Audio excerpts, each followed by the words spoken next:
চলে গেছে, এইদিকে চলে গেছে, মাঝখানে চরাঞ্চল, এখানে অসংখ্য বাড়ি আছে। This is temporary, but it will last for about 4-5 years. Experience to be here with the people of Bangladesh. I'm grateful for the advisor Rizwani and the inter-government. And we have wonderful cooperation on this project. And we are hopeful that we'll conclude the feasibility study and then we'll proceed of the following procedures for this project. So I see the concrete progress is making. So we are on the process to promote this project. So that is the progress so far I see.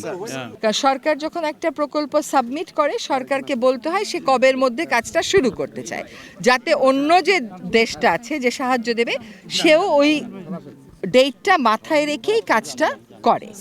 কিন্তু এখন দেখা যাচ্ছে যে প্রকল্পটা অনেক বেশি জটিল হওয়ার কারণে তিনটা জিনিস এখানে দেখতে হবে: বন্যা নিয়ন্ত্রণ, নদী ভাঙন রোধ, একই সাথে সেচ দেওয়া। ফলে এইটা ফুল প্রুফ করার জন্য ওনারা একটু সময় নিই। আপনাদের পর্যায়ে গণশুনানি করেছি, আমরা জাতীয় পর্যায়ে বিশেষজ্ঞদের মতামত নিয়েছি, তারপরে এটা চীন দেশে 5 জেলাতে, তারপরে এটা চীন দেশে পাঠানো হয়েছে এবং তারা এটা ফার্দার যাচাই বাছাই করছে। হ্যাঁ, আর চীন দেশের সাথে বাংলাদেশের সম্পর্কটা বন্ধুত্বপূর্ণ। বাংলাদেশের পররাষ্ট্রনীতির মূলটাই হচ্ছে যে সকলের সাথে বন্ধুত্ব। এই সময়ে আপনারা দেখতে পাচ্ছেন যে একটা বড় হাসপাতাল করার জন্য তারা এগিয়ে এসছে। বাংলাদেশে অনেক রকমের স্বাস্থ্যসেবার ক্ষেত্রে, ইনফ্রাস্ট্রাকচারের ক্ষেত্রে, এমনকি এই যে তিস্তা প্রকল্পের ক্ষেত্রেও তারা এগিয়ে এসছে। তাদের প্রতি আমাদের একটা বিশেষ কৃতজ্ঞতা তো আমরা অবশ্যই জানাতে পারি।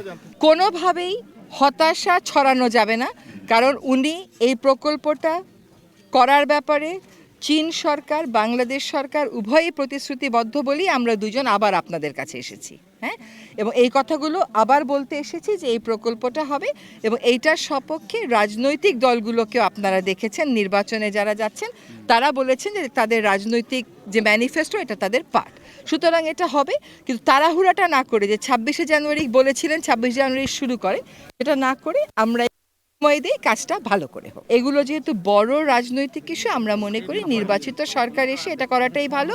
নির্বাচিত সরকার এসে যেন তাদের আর অপেক্ষা করতে না হয়, সেই প্রস্তুতিটা আমরা গঙ্গার ক্ষেত্রে এবং তিস্তার ক্ষেত্রে উভয়ের ক্ষেত্রেই করে দিয়ে যাচ্ছি।